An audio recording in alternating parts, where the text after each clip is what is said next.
Oke, puji Tuhan hari ini tanggal 25 Januari 2026.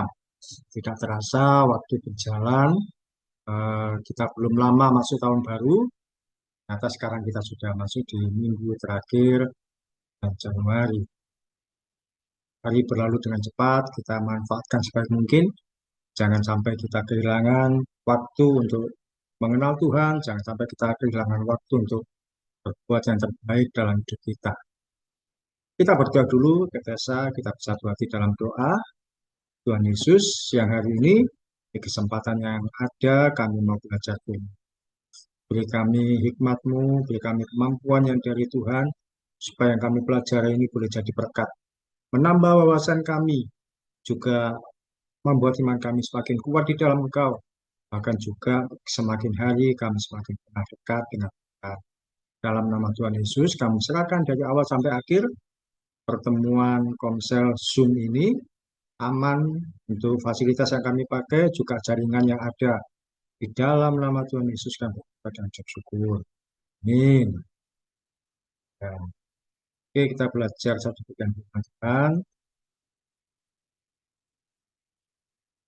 Kita lanjutkan mengenai ada seri kita ini sedang hari-hari ini waktu-waktu ini sedang belajar mengenai eh, tentang khotbah Tuhan Yesus di bukit. Jadi di Matius pasal 5 Tuhan Yesus memulai pelayanannya dengan khotbah di bukit. Khotbah di bukit itu Tuhan Yesus berkata, berbahagialah. Ada banyak kalimat-kalimat berbahagia. Nah, ada beberapa seri yang Tessa mungkin sempat ketinggalan, tapi kita lanjutkan di seri-seri berikutnya. Yang lalu kita belajar berbahagialah orang yang lembut hatinya. Kita belajar bahwa orang yang lembut hatinya itu tidak bergantung pada suku, tidak bergantung pada sikap yang dilihat secara fisik, tapi dari hati yang keluar, dari pancaran hati kemudian keluar adalah orang yang lemah lembut, dan orang yang lemah lembut dia akan disukai banyak orang, dia akan menjadi berkat dalam kehidupan dia. Hari ini kita belajar mengenai berbahagialah orang yang murah hatinya. Apa murah hati itu nanti kita akan pelajari satu persatu. Ya, karena ini saya sendirian, jadi interaktifnya ini kita lewati dulu. Matius 5 ayat 7 saya bacakan sebagai pengantar, berbahagialah orang yang murah hatinya, karena mereka akan beroleh kemurahan. Jadi khotbah Tuhan Yesus di bukit itu ada per ayat, per kalimat, per kalimat. Sampailah pada kalimat, berbahagialah orang yang murah hatinya, karena mereka akan beroleh kemurahan. Kita masuk dalam pembelajaran firman Tuhannya. Tessa, bacakan ini, Lukas 6 ayat 36.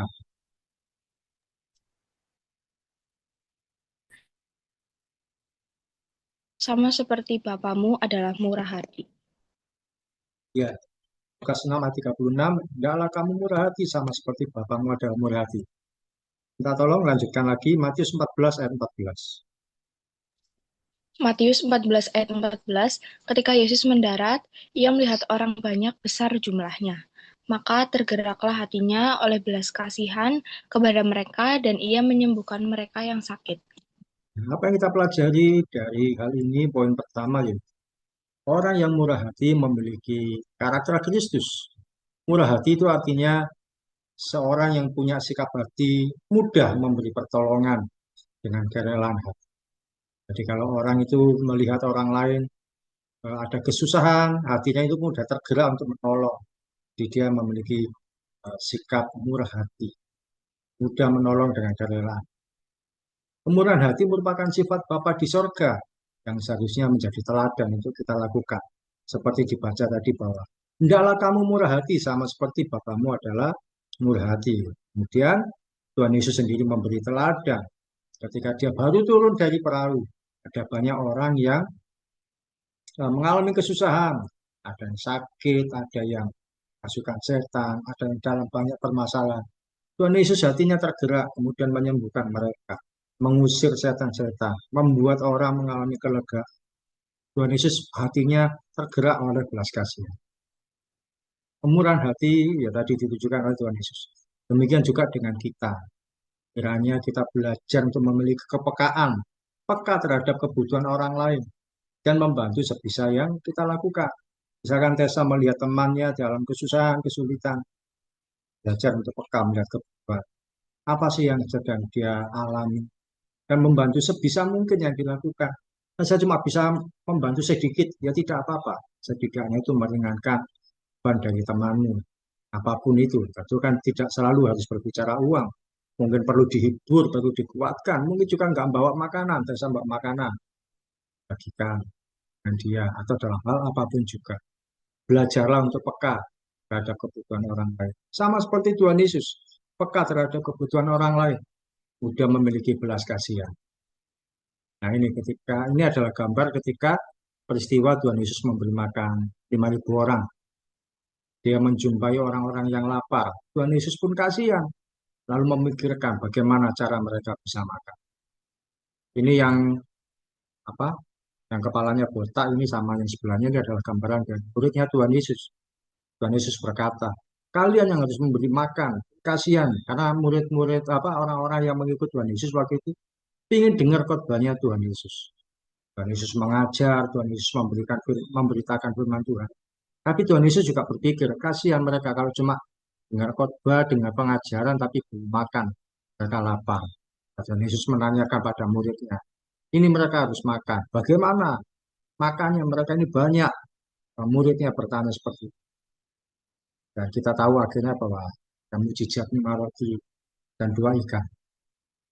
Tuhan Yesus punya belas kasihan pada orang-orang yang mengikuti dia. Oh ini lapar, harus kita tanggung jawab. Tuhan Yesus tidak berkata, kalian cari makan sendiri-sendiri. Tidak. Tapi Tuhan Yesus yang memberi. Kata-kata penguatan dari saya, yang pertama bahwa seorang pengikut Kristus harus memiliki kemurahan hati pada siapapun juga. Mudah memberi dan mudah membantu orang lain. Ini adalah ciri-ciri Tuhan Yesus. Kita sebagai pengikut Kristus, kita orang Kristen, harus memiliki kemurahan hati. Mudah memberi, mudah membantu. Ada orang kesusahan, kita mudah menolong. Ya tentu dengan keterbatasan yang kita miliki, kemampuan yang ada pada kita. Saya ajak Tessa untuk berpikir sedikit dalam diskusi yang pertama. Menurut Tessa, apakah kita harus memberi pada orang-orang yang ada di jalan? Misalkan pada pengemis yang ada di pasar, pengamen yang mungkin mengamen di sekitar rumah kita, atau badut yang ada di jalanan. Tidak tahu, ada enggak di Purwokerto badut-badut jalanan? Tessa, Ada, Pak. ada ya. Di mana biasanya menemui? Pasar apa di jalan? Apa Di di, jalan biasanya, di lampu merah. di lampu merah? Ya. Kalau di sini kadang-kadang di pasar. Jadi lampu merah itu kadang, kalau di lampu merah itu di Surabaya yang paling banyak eh, manusia silver. Tahu manusia silver? Ada yang di sana. Orang tubuhnya dicek perak. Iya, ada. Nah, itu kadang ada apa itu ada manusia silver. Manusia silver sebenarnya ya sama saja dengan pengemis. Karena mereka nggak ngapa-ngapain.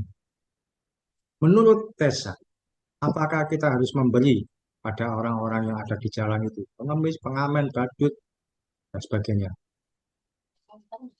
Kalau memberi sih, ya kalau misalnya memang ada, memberi pasti. Tapi kalau misalnya memang nggak ada ya, kalau saya ketemu biasanya cuma bisa mendoakan. Nggak ada uang seberapapun, boleh dikasih pada mereka. Kasih 1.000, kasih 2.000, tak apa-apa, boleh. Tapi memang ada anjuran dari pemerintah, jangan memberi pada orang-orang yang di jalan itu, karena nanti membuat mereka bergantung. Kita tidak tidak apa bekerja dengan layak. Tapi kalau kita merasa kasihan ya tidak apa-apa, kasih semampu kita ketika kita ada uang. Kalau enggak ya tidak apa-apa. Karena kan apa? Kalau saya memberi kadang saya lihat-lihat, kalau orangnya masih muda, masih kuat, ngapain harus mengemis ya? Saya nggak akan kasih. Kalau memang orangnya sudah tua, sudah tidak ada pilihan lain, tidak bisa bekerja, akhirnya harus mengemis, ya sudah, bagaimana lagi? Saya akan memberi kalau memang sedang ada kelebihan. Ya, jadi Ketika kita punya belas kasihan pada orang lain dan kita mau memberi, membantu semampu kita, itu kita sedang memiliki karakter Kristus, teladan dari Kristus yang kita ikuti. Pelajaran kedua kita pelajari dari Lukas pasal 6 ayat 32 sampai 33. Nah, tolong Tessa bacakan Lukas pasal 6. Dan jikalau kamu mengasihi orang yang mengasihi kamu, apakah jasamu? Karena orang-orang berdosa pun mengasihi juga orang-orang yang mengasihi mereka. Sebab, jikalau kamu berbuat baik kepada orang yang berbuat baik kepada kamu, apakah jasamu? Orang-orang berdosa pun berbuat demikian. Satu lagi, Matius 5 ayat 42. 5 ayat 42, berilah kepada orang yang meminta kepadamu, dan janganlah menolak orang yang mau meminjam daripadamu. Ya, ada orang meminta kepada kita, minta pertolongan, kita berikan. Ada yang meminjam sesuatu, kita pun juga memberi dukungan sebisa kita. Ya. Poin yang kedua pelajarannya adalah orang yang murah hati akan memberi lebih dari sewajarnya. Seorang yang murah hati akan memperlakukan orang lain sebagaimana dirinya ingin diperlakukan. Misalkan saja, Tessa itu kepingin kalau dalam kesulitan ditolong orang lain. Maka kalau ada orang lain dalam kesulitan, temannya dalam kesulitan, Tessa pun menolong orang lain lebih dulu, menolong temannya. Maka satu kali Tessa pun juga ketika dalam kesusahan, Tuhan, orang lain akan menolong Tessa. Misalkan Tessa kepingin, ya memang bukan kepingin ya, ketika ada orang lain kelaparan, nggak ada makan, dan Tessa sedang makan. Tessa melihat eh, dia itu nggak bisa makan, aku bisa makan. Dan Tessa memperlakukan temannya itu orang yang dikenal baik itu yang tidak bawa makanan, memberi sebagian untuk dia. Jadi memperlakukan aku ingin dia itu bisa makan seperti aku, membantu orang lain dengan itu menurut seorang yang murah hati. Satu kali tanpa diduga, Tessa pun juga akan mendapatkan bantuan dari orang. Kalau kita ingin corong orang lain, ketika menemukan orang lain dalam kesusahan, bantu dan tolonglah semua. Bahkan firman Tuhan mengajarkan, jangan cuma menolong orang yang mengasihi kita. Istilahnya itu adalah orang yang satu frekuensi. Orang yang baik sama kita, orang yang mengasihi kita, orang yang memang benar-benar punya hubungan yang baik, tapi juga tetap berlaku baik sekalipun pada orang yang membenci kita. Misalkan saja ada orang yang membenci Tessa, menyakiti Tessa, atau membuat Tessa merasa bahwa orang ini berlaku tidak baik buat saya. Tapi ketika ada kesempatan berbuat baik, lakukan buat dia, tanpa dibuat. Karena firman Tuhan mengajarkan, kalau kamu mengasihi orang yang mengasihi kamu, apakah jasamu? Orang-orang yang lain pun juga begitu. Bahkan dikatakan Tuhan Yesus berkata, orang-orang berdosa pun berbahagia. Orang berdosa itu siapa ya? Orang yang di luar Tuhan Yesus. Orang yang di luar iman Kristen. Mereka hanya mengasihi sesama mereka.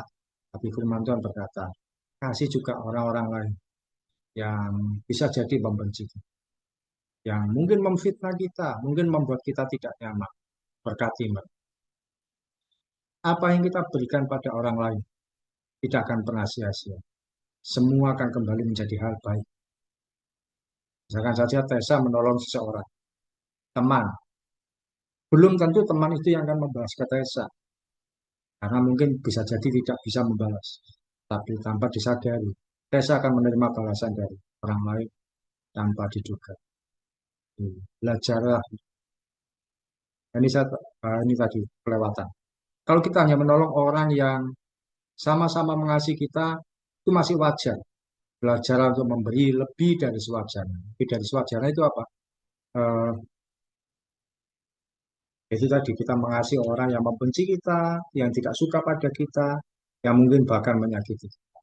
Tapi ada masukan dari saya, jangan sampai kita memberi sampai menyiksa diri. Menyiksa diri itu apa? Kita menolong orang lain, tapi mencelakai diri kita sendiri. Kita menolong orang lain ukurannya diri sendiri harus aman dan tidak membahayakan diri sendiri. Misalkan kalau desa punya uang 50.000, temannya juga butuh uang yang sama. Aku butuh 50.000, bisa nggak dipinjam ya? Uang itu hanya cukup untuk Resa. Mungkin lebih baik begini. Begini aja.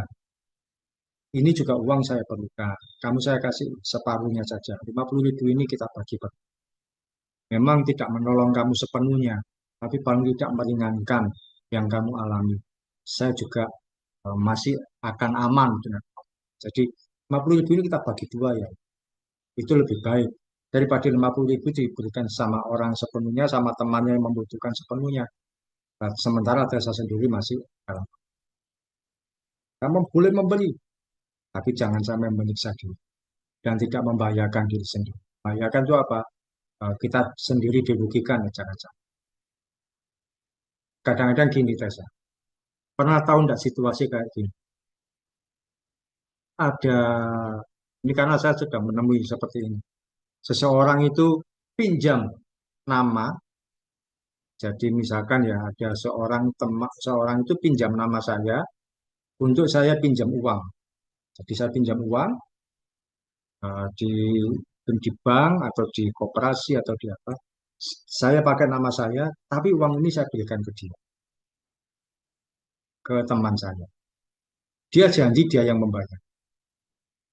Pernah tahu kisah seperti itu enggak di sehari-hari? Pernah. Menurutmu itu baik apa tidak? Enggak. Tidak baik. Karena apa? Karena kan ya harusnya kan kalau memang mau minjam kan harusnya ya pakai data diri sendiri, jangan pakai data orang lain. Ya, benar sekali. Dalam kenyataan kehidupan sehari-hari, ya banyak anak-anak tuan yang nggak ngerti dan berlaku seperti itu dengan alasan, bukan saya kenal baik, kemudian alasan mengasihi atau melayani dan sebagainya. Tapi itu tidak dipenuhi. Sekalipun itu memberi, sekalipun kelihatannya murah hati, tapi jangan sampai menyiksa diri sendiri. Karena kita tidak tahu situasi ke depan. Bisa jadi orang yang pinjam itu, yang kita kenal baik itu, ternyata tidak bisa membayar. Kesulitan keuangan di satu kali. Siapa yang kena ya diri kita sendiri. Jadi, jika menolong orang lain, kita harus mengukur dengan diri sendiri juga. Bahwa saya juga harus aman dan tidak membahayakan diri sendiri. Misalkan memberi makanan ke teman. Nah, kalau kita memberi, dia bisa terselamatkan laparnya, kita pun juga masih aman. Seperti itu. Iya, tadi sudah ini ya. Apa yang kita berikan pada orang lain tidak akan pernah sia-sia. Semua akan kembali menjadi hal baik bagi kita. Jika kita menolong orang lain, percayalah tidak akan pernah menjadi sia-sia. Akan jadi hal yang baik bagi diri kita. Diskusi berikutnya, ceritakan pengalamanmu menolong orang lain yang menurutmu berat bagi kamu. Jika kamu mau melakukan. Misalkan yang saya alami, saya ini sebenarnya dalam perjalanan pulang kerja, satu kali saya waktu masih jadi guru, masih mengajar, sudah capek pulang kerja, ingin cepat sampai rumah, sudah lelah pokoknya. Tapi ada orang yang minta tolong untuk diantar di tengah jalan. Kadang-kadang ada orang yang nunut. Dia kebetulan searah. Dan saya pun akhirnya ya sudahlah, karena searah nggak apa-apa. Saya bantu dia, ikut saya. Walaupun saya sebenarnya kondisi capek, tetap saya kerjakan. Nanti sampai di mana dia akan turun. Terus saya bisa melanjutkan perjalanan. Sebenarnya berat. Saya ingin cepat sampai rumah. Kalau barengi orang kan nggak bisa segera sampai. Tapi saya tetap melakukan. Tessa, ada enggak pengalaman kamu menolong orang lain? Menurutmu itu berat, tapi kamu mau melakukan. Ada Pak. Jadi waktu itu lagi di kantin sama teman. Terus beli jajan. Kebetulan kan sanggup saya 10.000 ya. Terus ternyata teman saya lagi mau bayar. Dompetnya ketinggalan, gak bawa dompet. Nah, uang saya sisa 5.000 waktu itu. Terus dipinjam sama teman saya. Terus ya itu.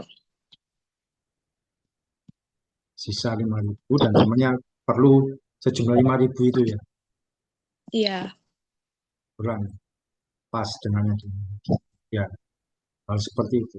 Yang dimaksudkan Tuhan Yesus bahwa tadi di ayat ini eh, berbuat baik kepada orang-orang yang bukan hanya mengasihi, tapi juga pada orang lain juga itu adalah sama seperti itu.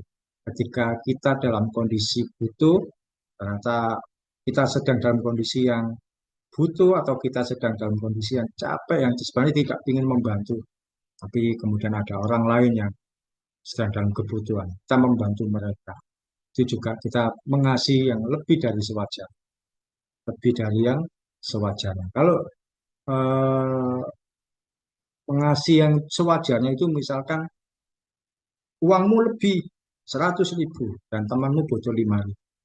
Kamu ngasih dengan mata tertutup bisa, ini nggak apa-apa. Kondisimu 10.000, itu mepet sekali. Kamu memberi 5.000 kepada temanmu, meminjamkan emas. Itu adalah memberi yang lebih dari sewajarnya. Sebagaimana firman Tuhan, jangan menolak yang mau meminjam. Jangan berilah pada orang yang ya puji Tuhan. Saya sudah mulai belajar sedikit-sedikit memiliki teladan seperti itu. Dalam pembelajaran yang poin yang ketiga, poin pertama tadi adalah orang murah hati suka memberi. Yang kedua, belajar untuk memberi lebih dari sewajar. Yang ketiga, tak tolong Tessa, Matius 10 ayat 42. Matius 10 ayat 42, dan barang siapa memberi air sejuk secangkir saja pun kepada salah seorang yang kecil ini, karena ia muridku, aku berkata kepadamu, sesungguhnya ia tidak akan kehilangan upahnya daripadanya. Nah, Tuhan ini kan berkata, kalau kita memberi air secangkir kepada salah seorang yang kecil, bukan anak kecil, tapi salah seorang yang kecil yang orang yang nggak mampu, orang sederhana, orang yang kita ini memang nggak mampu, tapi ada orang yang lebih nggak mampu lagi dari kita, lebih berbangan. Firman Tuhan berkata kita akan mendapatkan upah. Memberi air secangkir itu kan sesuatu gambaran yang kecil yang sedikit kita mau malah. Lagi, Amsal 11 ayat 25. Kata Allah, Amsal 11 ayat 25, siapa banyak memberi berkat, diberi kelimpahan. Siapa memberi minum, ia sendiri akan diberi minum. ya, siapa banyak memberi berkat jadi berlimpah. Poin yang ketiga kita pelajari, orang yang murah hati, Tuhan akan memberkati. Jika kita memberi pertolongan bagi orang lain, percayalah bahwa Tuhan Yesus tidak akan menutup mata. Dia akan membalas apa yang sudah kita taburkan bagi orang. Bisa jadi orang yang kita bantu tidak bisa membalas, tapi tanpa kita duga, kita mendapatkan kebaikan juga dari orang yang mungkin tidak kita duga, kita kenal atau tidak kenal, dan mendapatkan bantuan, pertolongan. Satu kali berapa waktu yang lalu bulan Desember ada seorang yang juga saya layani, saya doakan. Dia itu tukang ojek di Jogja, tukang driver Gojek. Dia berkata bahwa Natal kali ini adalah Natal yang pahit. Dia nulis di status WA. Saya penasaran, saya respon. Apa maksudnya Pak? Kok Natal pahit? Kan semua orang merasa Natal itu sukacita, senang, bahagia, gembira. Kok Natalnya pahit? Ternyata Bapak ini berkata bahwa anaknya itu minta baju baru Natal. Anaknya dua perlu baju baru. Sementara dia sudah tidak punya uang. Uangnya sudah diberikan HP buat istrinya karena HP istrinya rusak. Dan tidak ada uang lagi. Gajiannya dia mundur. Jadi uang yang ada ya pas-pasan. Anaknya kalau dia pulang kerja, anaknya masih minta baju baru buat Natal. Dia berkata kalau saya nggak pakai baju baru nggak apa-apa Pak, tapi anak saya bertanya, Bapak perlu berapa? Saya perlu 600.000 Pak. Itu 3 orang, 2 anak saya sama istri saya. Nah, terus kemudian saya berkata, saya respon, saya bantu dia. Pak, saya bantu, tapi saya tidak bisa kalau 600, saya cuma bisa 200. Dia pun menerima 200.000 itu dengan sukacita. Dia belikan baju baru buat anaknya. Ya nggak tahu harga berapa, mungkin ya harga lebih berapa. Pokoknya anaknya dapat baju baru. Kamu tahu, hari Jumat saya memberi bantuan, saya transfer pada driver Gojek itu. Saya transfer pagi-pagi jam 4, selesai saya berdoa. Jam 8 ada seorang ibu dari NTT, dari Kupang sana. Dia berkata, Pak, minggu depan saya akan transfer untuk Pak Ogi. Saya akan memberi berkat untuk Pak Ogi, itu pelayanan Pak Ogi. karena dia mengucap syukur tunjangan dia cair. Berapa yang dia berikan? Dia tuliskan, saya akan memberikan 200.000. Belum ditransfer, belum diberikan ke saya, tapi dia sudah memberi jumlah, memberitahu jumlah. Artinya apa? 200.000. Padahal saya mengasih ke tukang Gojek tadi, driver Gojek itu 200.000 juga. Berarti apa?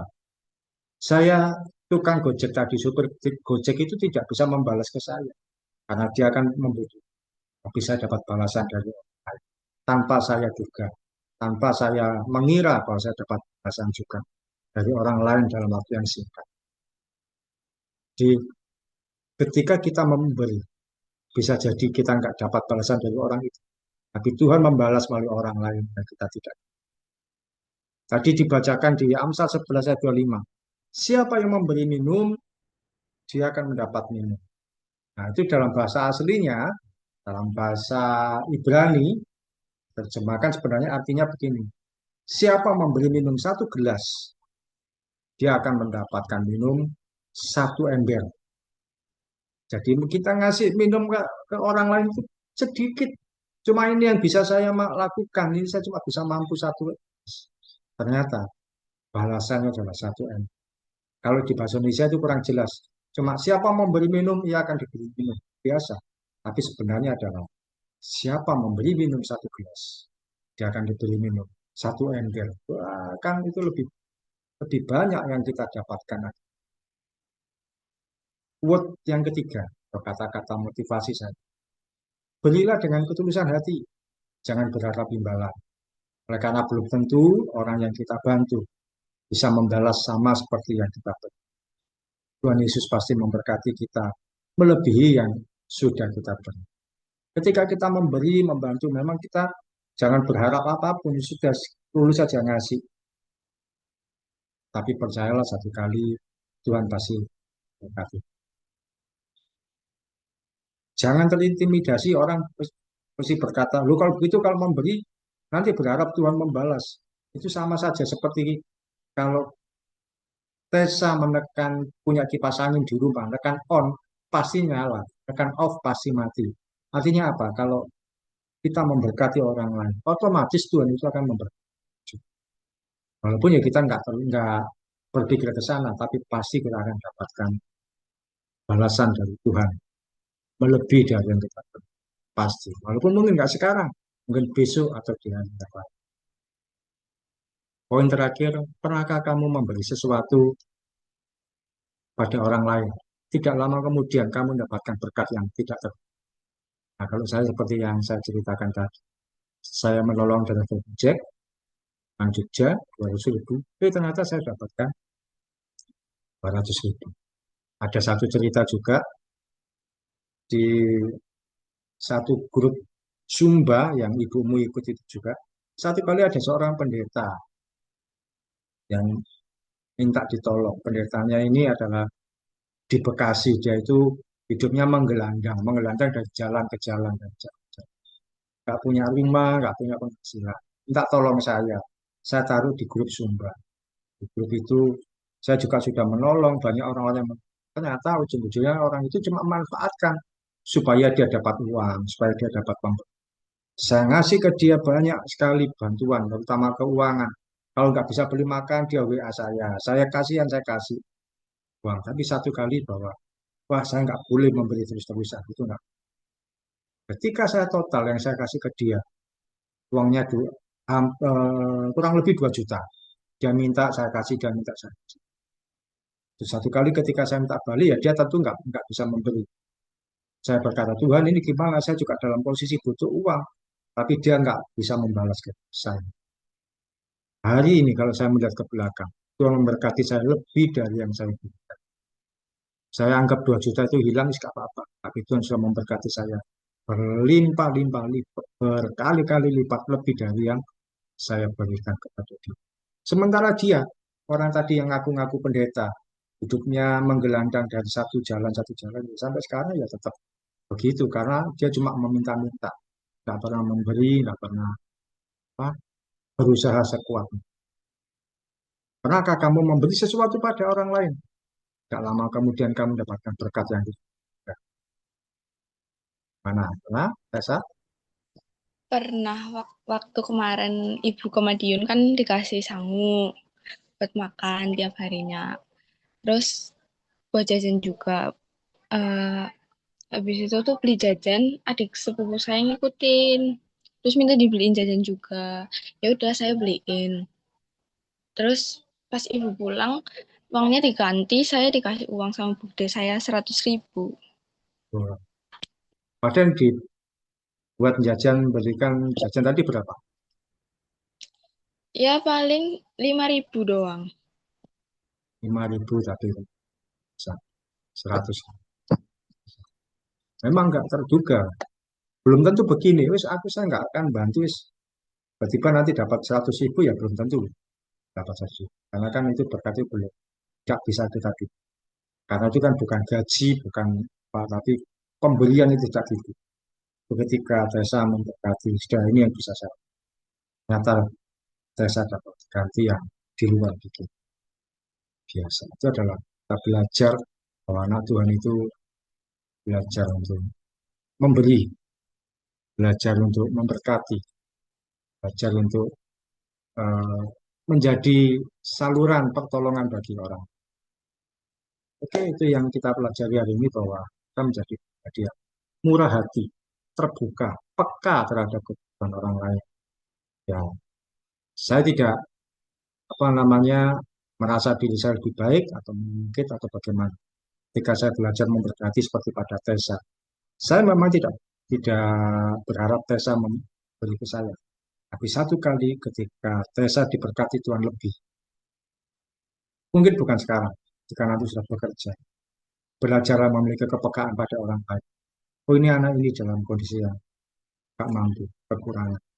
Saya memberkati dia. Yang saya dukung selama ini bukan anak-anak yang mampu. Ada kalau yang lalu ada Kak Sinta itu dia nggak punya apa-apa, cuma tinggal sama mamanya saja. Itu saya dukung dia kuliah. Terus ada lagi yang eh, nggak punya, yang nggak punya bapak itu ada dua, tiga anak. Dan ada lagi yang nggak punya mama. Pada mereka itu saya bukan orang-orang yang belum. Tapi harapan saya ketika mereka satu kali dalam perjalanan kehidupan mereka masuk Tesa, bertemu anak lain dalam situasi yang bawah. Dan Tesa sudah diberkati Tuhan dan kerjaan yang baik, bantu orang lain, tolong orang. Memang firman Tuhan berkata, utamakan yang seiman. Jadi, kita melihat anak-anak yang seiman di dalam Kristus, tapi mereka dalam kondisi kekurangan, dukung mereka sebaik. Ya itu untuk di masa depan nanti, di masa-masa yang mendatang, dan Tuhan membuat desa lebih berhasil, lebih baik sekali. Selain tetap mendukung, membantu orang tua, membuka mata ke orang. Oke, itu desa bisa tutup doa untuk kita pertemuan hari ini. Silakan. Bisa, Pak. Mari kita berdoa. Tuhan Yesus, terima kasih atas setiap berkat-Mu sehingga di minggu ini kami dapat berkumpul lagi untuk mendengarkan firman-Mu ya Tuhan. Kau tolong berkati, semoga kami apa yang tadi difirmankan oleh Pak Oki, apa yang diajarkan oleh Pak Oki bisa ditanamkan dalam kehidupan sehari-hari setiap harinya. Bisa menjadi pribadi yang lebih baik lagi yang mau memberi orang lain. Terima kasih ya Tuhan. Dalam nama Tuhan Yesus kami sudah berdoa. Haleluya. Amin. Amin. Puji Tuhan. Terima kasih Tessa. Berarti